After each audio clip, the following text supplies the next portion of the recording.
chime of the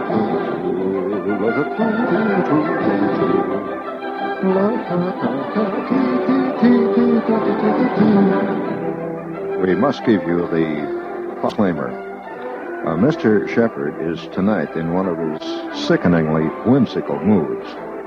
We would like to suggest for the good of your own taste, and, well, probably a lot of other things too, you better just slide right on down the dial, because we prefer to keep a few friends. He's in one of those sickening moods.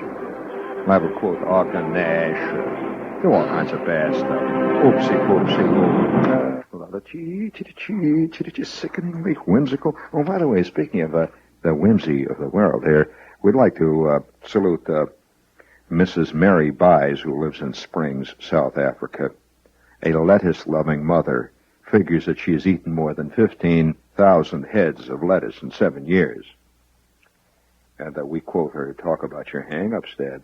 We quote her, says, I could not live without having my lettuce every day. Hey, I must have lettuce. I'm in a bad mood all day long. If my husband doesn't buy me flowers, I don't need flowers. He brings me home a beautiful head of crisp lettuce. I've eaten 15,000 of them in 7 years, and I'm just beginning. Just. All right, let's go. Come on. Let's salute that old doll out there. Oh, nothing like a little old lettuce.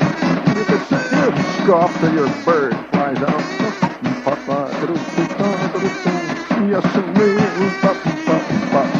Quack, quack, quack, quack. Oh, hey, that's not bad, you know. I must admit, you know what I like?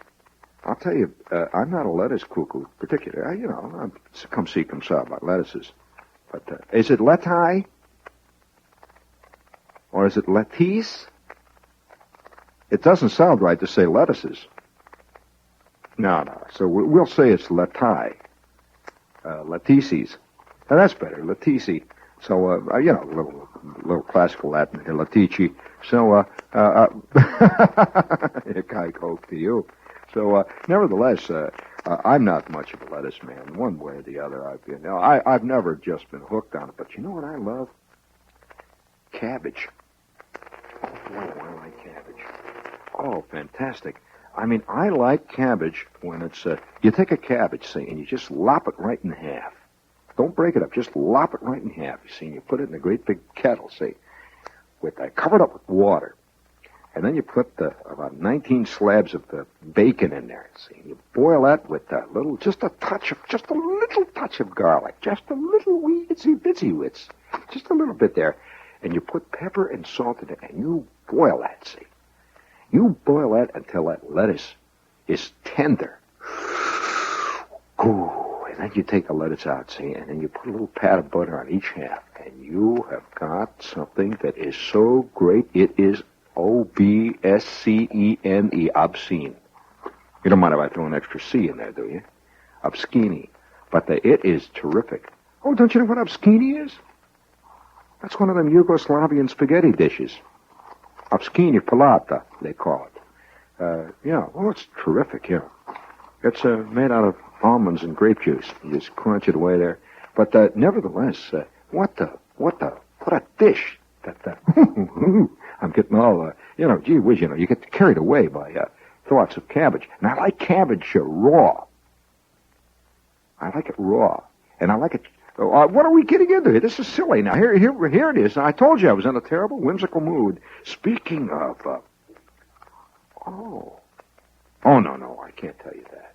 I can't tell you that about the 3 Polish cowboys. I just can't tell you that. No. Not on the air.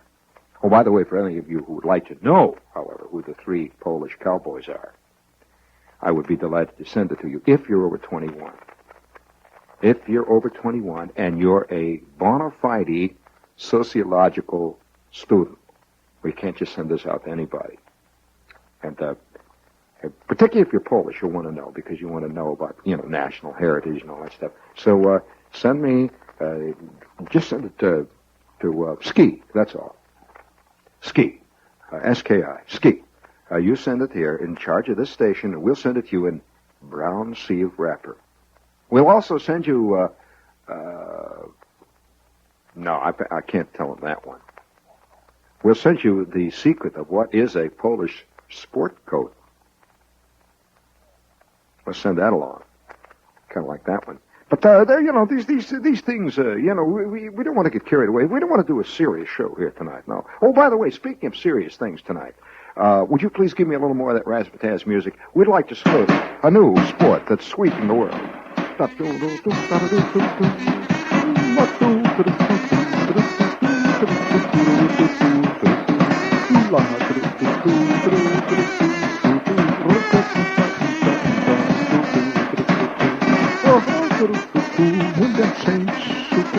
When the Saints come marching in, yeah, I'll be right there watching them and waving them flags. When them Saints come marching in, all right, that's enough. I'm singing pretty good here tonight. We would like to salute, of course, sports. The world of sports is getting more exciting every day. What with all the new stuff in sports. Oh, yeah, used to be guys, there were only two around. It was Fred, Al, Big Greasy Thumb. No, that's another kind of sport. But there were only 2 or 3 types of sports around. Guys played football, or they played baseball, or, there was the other sport that you see in the Swedish movies. That was about it. But there's all kinds of new sports now. And I wonder how much of it has to do with television. Because, the wide world of sports is always searching out great new sporting events, like swimming underwater in the mud in the Everglades, or grandmothers over 74. Yeah, they had that. And have you noticed that every sports announcer on that show is named Jim? And they wear these blue jackets, and Jim keeps turning it over to Jim K. Jim K keeps turning it over to Jim Fred, Jim Jones. And they keep going back and forth to Armisch-Gartenfirken, where they're having the one-legged stilt-hopping contest, which is traditional. And, the 1953 Dodge wrecking contest. And, that's always a good one. Yeah, well, that's much different, than the 57 Chevy wrecking contest. And, very different specialty, a whole new different class. And it all comes out in bright, clear color. And, the newest sport, I can hardly wait for this one to show up on television. A couple of weeks ago in Wisconsin, several male members of the Milwaukee Skydivers Club dropped from 14,000 feet or thereabouts. They dropped and made a jump wearing a pair of boots, a helmet, a parachute, and a frozen smile. Nothing else. New parachute jumping is the newest big sport. Now, why? Why do guys walk around with little sticks hitting balls, little tiny balls into little holes? I mean, who knows why? Why does everybody go ape because Ruan Svoboda can hit a little ball over the thing out there? I don't know. No, there's no why to sport, Dave. You don't ask why. I mean, I can simply ask you if you're going to get miserable like that and ask those questions. Why? You don't come up to a sports announcer and say, why? Why? I can say why about everything, Why? I mean, why do we sit by the thousands with our mouths hanging open because some guy's rubbing a piece of string over a piece of catgut and that people write long reams of stuff about it? Why? I mean, why? I mean, it's a good question. Why? All right, they're doing it. But I could just see, this presents a tremendous idea for the wide world of sports. Nude parachute jump. Of course, then they have mixed doubles, then they have teamwork, and then there's the junior miss classification. It's just groovy. Sounds like a fantastic. And you can combine everything. See, and of course, like all good announcers, Jim would not talk about the real thing that's happening.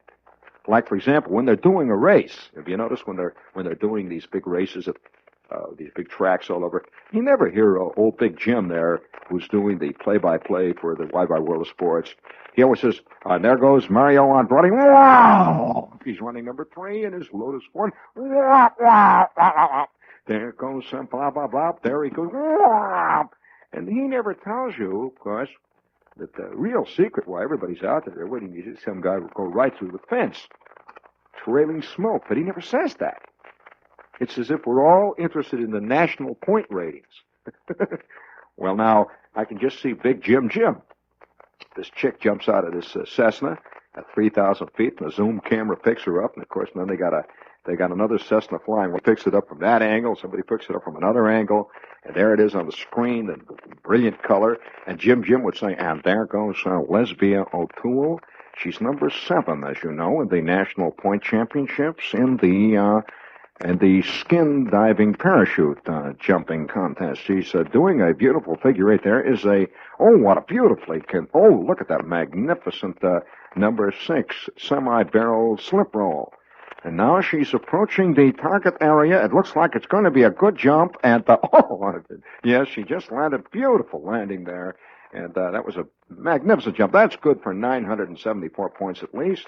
And now that puts her in second place in today's standings. And now we take you back to Jim Fred in Garmisch-Partenkirchen, who is giving you the skin diving skiing contest that's going on out there, and it's the under 15-year-old girl division. Bring it in, Jim. And see, this is exciting television. And yes, and there was a little piece in Newsday about it. It's Newsday, the magazine, the paper out here on the island. It says a couple of weeks ago in Wisconsin, written by Irma Brombeck. She writes a little play, see, about this thing. Irma Brombeck.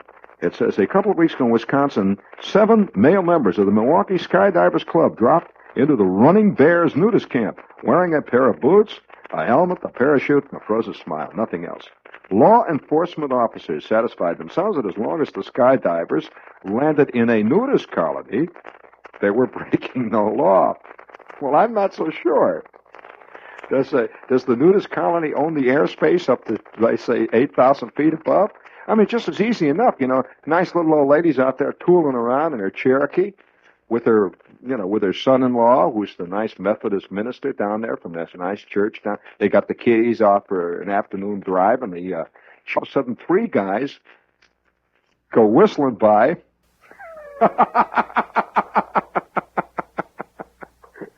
Oh, man. I mean, I just can't get away from it. That man is doing everything he can to break the monotony of being alive. I mean, now, wait.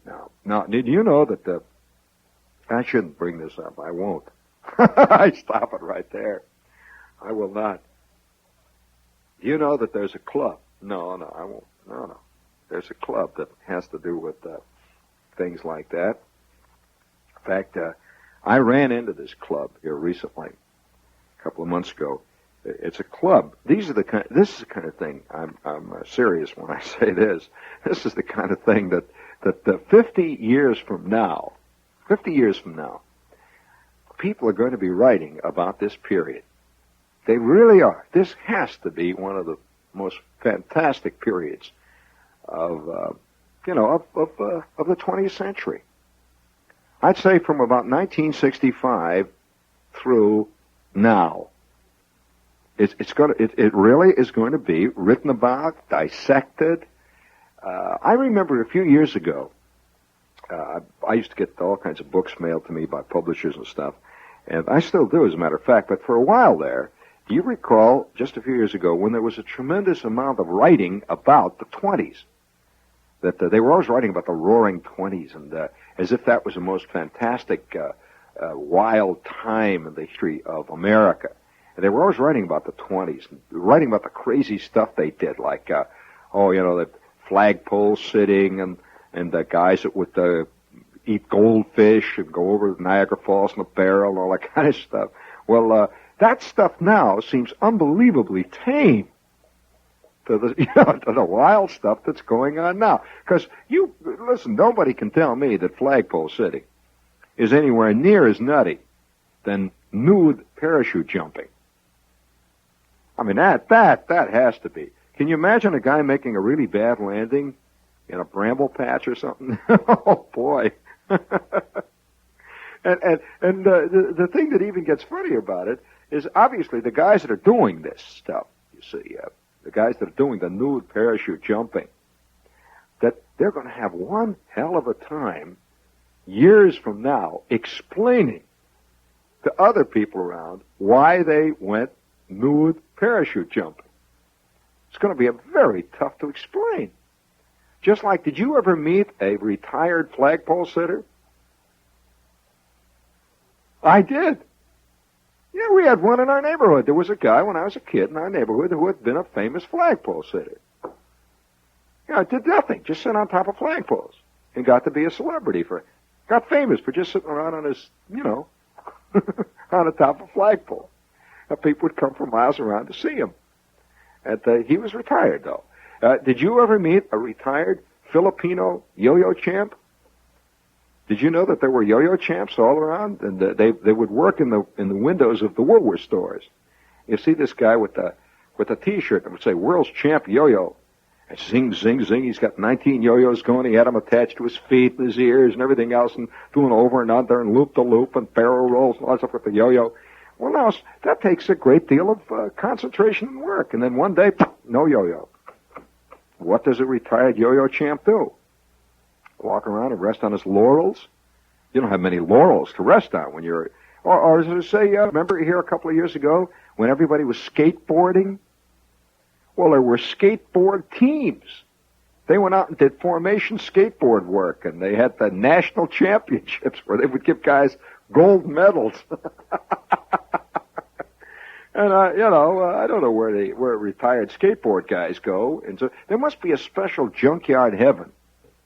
Kind of a special heaven. Well, of course, there's a whole thing about I shouldn't even say underground. Let's say subliterate sports. Yeah, subliterate. It's really a kind of an underculture of sports. There's certain people, I don't know what it is, how they get drawn into that, but there's certain people who have no interest at all in any kind of legitimate sports. They couldn't care less about pro football, basketball, hockey, that kind of stuff. But where do they go every night? The roller derby. Yeah, they love to see the San Diego Rockets and the Chicago Bombers. And there's about 28 girls named Tuffy and the Corky, and they wear football helmets. And they skate around and forever and endlessly. Or is it my impression that there is not such a real thing as the roller derby? It's only on late television. And it's done in a studio someplace. But nevertheless, there are people who are fans of this. And yet, they are very closely allied. The same people who like that stuff also go great for things like, the Chain Gang Wrestling Team is going to take on the Seven Zombies tonight. And it's a big team wrestling tag match held in mud. And furthermore, it's all dwarfs. Yeah, they go for this stuff. That's a special type. He goes Monday, he goes to the roller derby. On Tuesday, he goes to the team wrestling gigantic tag team Amazon match. Big Bertha is wrestling Goldilocks McGurn in a ladies team wrestling. Oh, and he gets all excited about it. He takes this seriously. Have you ever watched any of those really, they're fascinating to watch, these kind of borderline television shows. And always in the middle of it all, the announcer, he's interviewing next week's wrestler. I've watched these things. And he says, a lot of guys say that this guy, Tornado McGarrah, is good. Well, I want to tell you, and he looks right out at the camera, I want to tell you, Tornado McGarrah, you're going to talk out of the other side of your mouth when I get you next week. I'm going to tell you, I heard what you said in Cleveland last week about me. And, Jim, you know what he said last week? He says that he could tear me from limb to limb. We'll see about that. And I want to tell you fans out there that next week, when I, Tarzan McClunsky, take on Tornado McGarrah, you're going to see more. I'm just going to break that guy in two. He won't never be able to wrestle no more after that, right? Well, the people who sit out there and really take it seriously, who dig this, say, oh, wow, boy, I can really wait to see Tornado McGarrah. That's going to be a rat. Boy, I'll tell you, next to the roller derby, Tornado McGarrah is fantastic. And then there are all kinds of subliminal sports like that. Among others are people who go to see donkey basketball games. where donkeys run around and throw baskets. Well, no, seriously, they're the same people. And that's a very special... And they're the same guys, of course, who never miss a demolition derby. They're at every... If you know what a demolition derby is. Oh, they love demolition derbies. Because actually, they're usually the type who are in their own demolition derbies. You know, they're out there, you know, banging into people in their 53 Ford and stuff. And so, fist fights and all that stuff. And this is a special crowd of guys. And they even have their own fan mags, you see. Oh, yeah, the wrestling fan mags. It shows, on the cover, it'll show a guy dressed like a gorilla. And underneath it says, exclusive, the real identity of Gorilla McClonsky, the tornado of the Hungarian rings. And underneath, and it says, yeah, and color pictures, of course, big spread. And, this is a special word. Yeah, these people, invariably, this type of guy, this type of person also goes very heavily for astrology, tea readers, chiropractics. I mean, anything that's, and, they're continually going on a diet of celery juice. And it's a very special crowd of people. It is. I'm not putting it down. It's very special. Of course, it's easy enough to get into this kind of thing because after all, we're all secretly waiting for some giant nail fist to come out of the sky. You know. Oh yeah, everybody secretly knows, you know, that he keeps ad-libbing his life, and so some guys, their life makes sense by going down and watching the Team Dwarf wrestling tag match done in the mud. Another guy makes it by sitting and watching Isaac Stern play Prokofiev. And I'm not putting anybody down because, you know, we're all in it together, man. Another guy goes down and watches the Four Slobs with some watts of rock audio. Another one goes to Swedish movies and thinks he's going to the cinema. Another one goes to the Stag films at the American Legion Hall there on a Saturday night at 3 o'clock in the morning. And everybody's trying to do his thing. You know, everybody's trying to work his own little shtick there. He's trying to get, you know, make it work. And you can't put anybody down. I can't, personally. I never can put culture hounds. I can't take them seriously. And culture hounds come in many different directions. First of all, they're very intolerant. And a culture type. Of course, everybody, even the most cultured type people, they have their own little thing about sports. Their idea of sport, of course, is to read George Plimpton. George Plimpton, who writes about pretending he was a chess master and playing Bobby Fischer. And that's their way of getting the vicarious kick, the in. And yet at the same time, they're admitting, you see, they don't want to admit that they like chess or golf. What you like is literature. And so, if you can get a recognized writer to write about the Slav world, which is the sport world, according to most culture people, then you've got the best of all possible worlds. You got it going both ways. But the little sneaky fears that most people feel, like the other day, see, I'm sitting in the barber shop. And this guy's clipping my hair and going around the back there. And I have the Times. And I brought it with me here, see, because it was a great cover of the Times. It was a Monday, you know. It was a Monday, and I got the Times. And on the front page is a picture of this thing. The smoke is coming out of it. Do you remember that front page article in the Times? I'm quoting now. It says, Earth Crack Peril Growing in Coal Areas by Ben A. Franklin. Special to the New York Times. Scranton, Pennsylvania. Mrs. Mary Pat Cabbage could not open her front door to go to church last Sunday morning. It would not budge. Across the street, Mrs. James Abbott was preparing hot cereal at her stove when her kitchen began to tilt toward the backyard. A 2-inch crack opened in the wall next to her refrigerator. The crack zigzagged from there down the south side of Jackson Street in Scranton, parting foundations, tilting stoops and porches, twisting and bending houses, splintering wood siding and plaster walls, rumpling linoleum, and opening fissures in yards. This great crack that's heading towards an abandoned coal mine.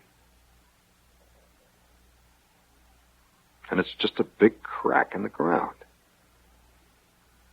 And here's a picture of a guy standing here looking at it. And listen to this. This is why people are vaguely afraid.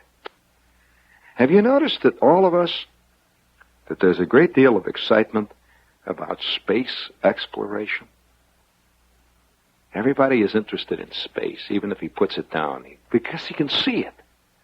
You look up and you can see the stars and the galaxies. You can see the heavens out there, see? Right?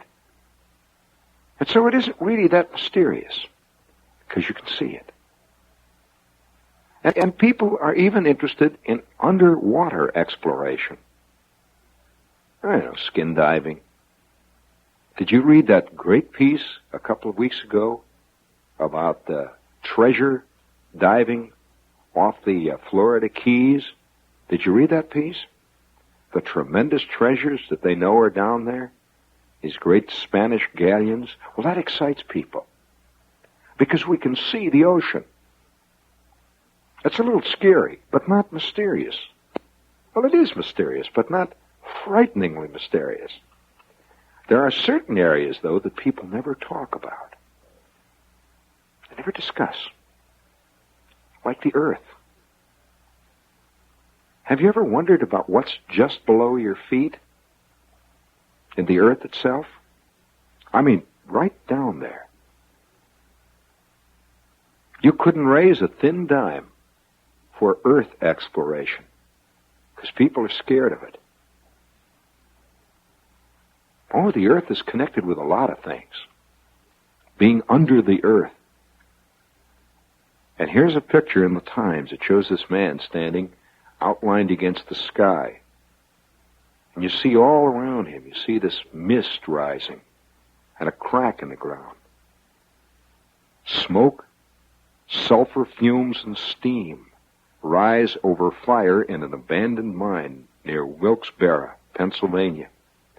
The soil is so hot, 1,000 degrees, that at times only hot water runs from the faucets in Wilkes-Barre, Pennsylvania. A great raging fire below the surface of the Earth. Do you know how hot 1,000 degrees is? 1,000 degrees the soil is. It just keeps going on and on.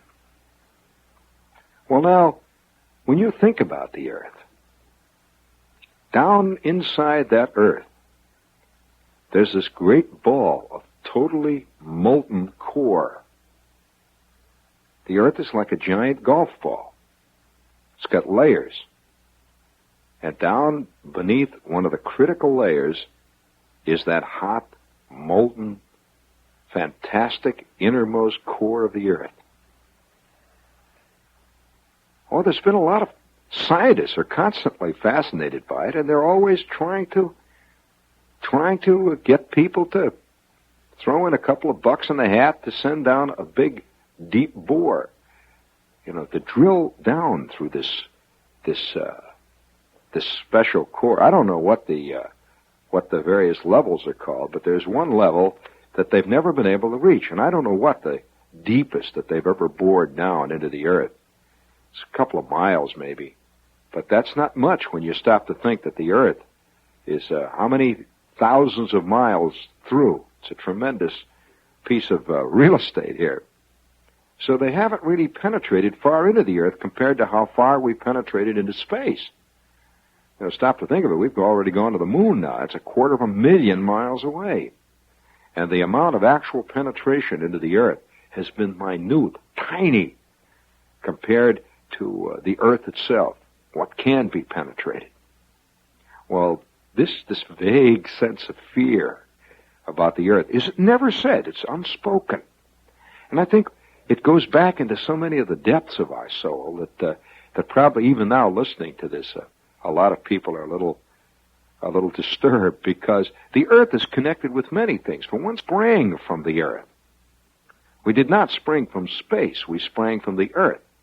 And for that reason, it's connected with the origins of man. It's connected with the origins of all animal life that came out of the earth. And hence, it's also connected with the end of animal life. If anything creates something, it also is the end of it. And so maybe people think of the earth that has to do with graves, and it has to do with death and life and all much, much more profound things probably even than space. And once in a while, have you noticed that there's all kinds of myths about the earth? Strange, is like underground myths. There's a sect of people, for example, a cult. You probably run into this. There's a cult of people who believe that the earth is hollow. And they believe that inside the earth is a whole other world. No, they really believe this. I'm just throwing it out. I'm not saying whether it's true or not. Obviously, a geologist would laugh at this. I'm simply telling you what people believe. They believe that there's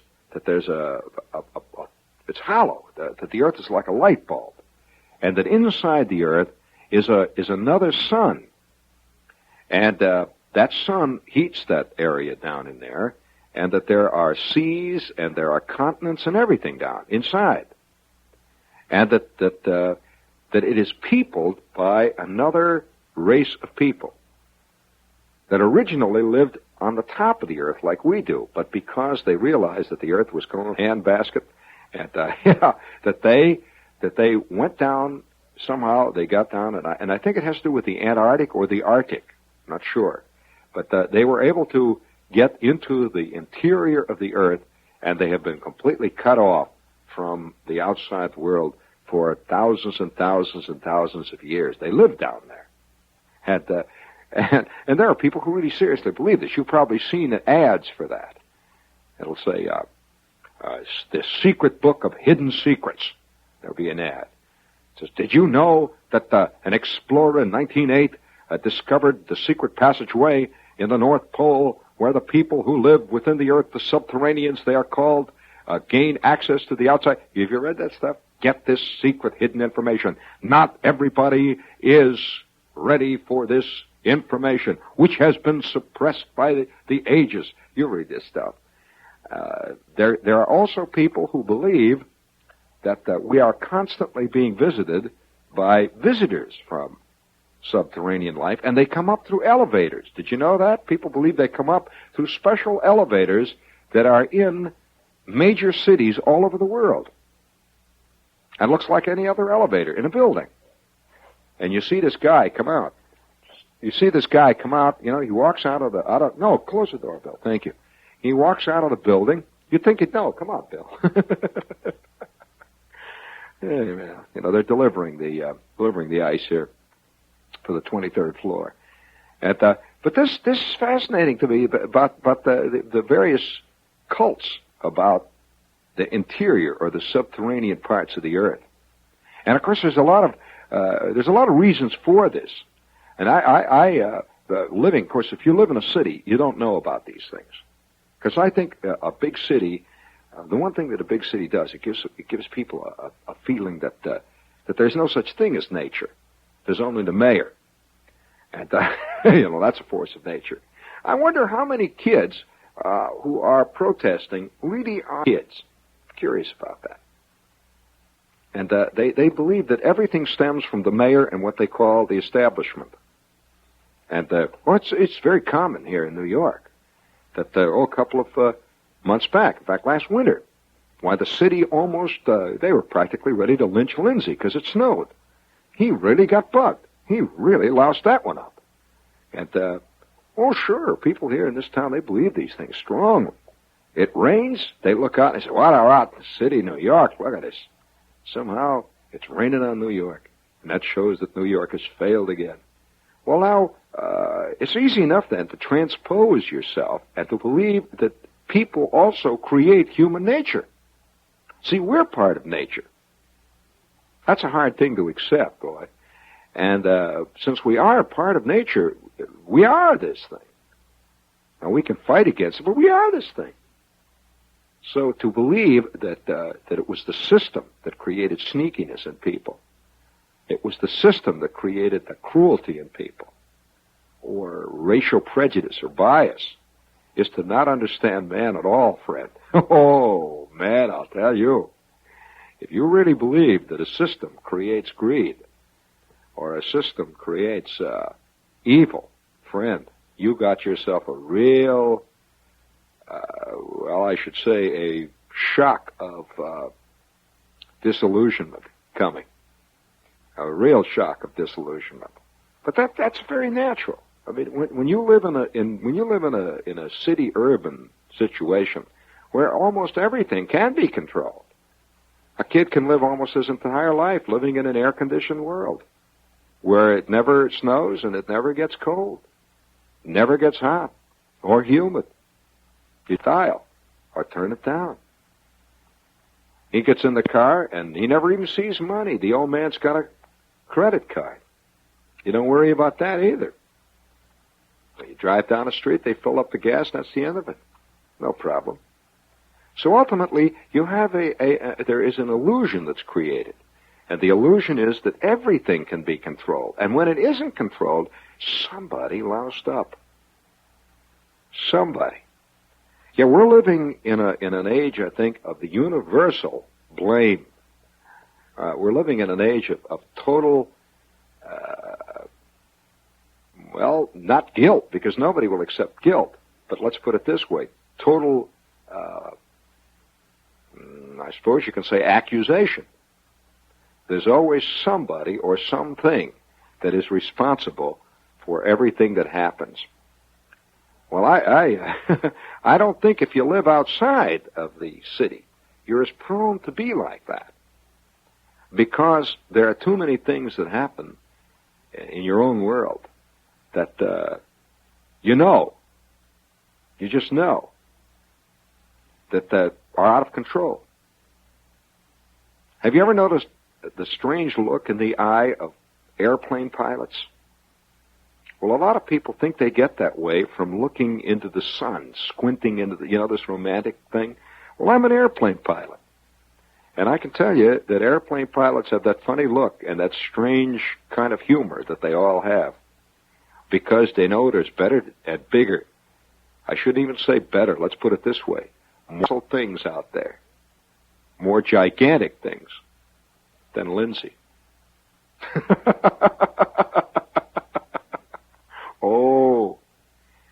Oh yeah. And the innocence of people who read in magazines and newspapers about airplane crashes. They just think that an airplane crash, somebody loused up. Oh no. A lot more going in that world, friend, than that. In fact, sailors, too, have the same look in the eye. Deep water sailors. Because one day, the big water just makes a big sucking noise, gone. Or that great big wave comes out of the west, whomp, gone. Who loused up? It's academic. If that. In fact, it isn't even academic. And as that hulk, that twisted steel hulk, goes drifting down through the green depths, deeper and deeper and deeper and deeper, until finally it settles into the silt 2,000 feet below the surface of the sea. The dark silt. The question will never be answered. If there is even a question. And that even supposes there's an answer. We had this underground fire in our neighborhood. Nobody knew how it started. A vacant lot. And you see these little wisps of smoke come drifting out of it. Nobody could walk over this ground because the earth was so hot. And there were rumors around, a lot of rumors, that kids had fallen in one time when they were chasing a fly ball out in deep right field. And they started to run across the underground fire. And it just sucked them in. The great, ancient, primal, subterraneous, hellfire, if you prefer it. If you prefer it, a geological phenomenon. But always, deep down under your feet, no matter where you're walking around. If it's Boston, if it's Yonkers, Fordham Road, San Francisco, Bangkok, Tokyo, Nome, Alaska, New Delhi, Shanghai, no matter where you walk, as you walk around, deep down under your feet, endless, stretching, unimaginable miles below you, is this great, raging, hot ball, this fantastic, this core of enormous, melted, what is it? Lava. They say that there are gases in there that man has not even discovered. Why? Because the temperatures are much higher than anything we can even create. In fact, there are temperatures that approach the core of a nuclear explosion. Yeah. And the great fear is one day a crack will open, and it'll all start pouring out. A fantastic tidal wave of Endsville. Great, great hiss of steam, and that'll be it.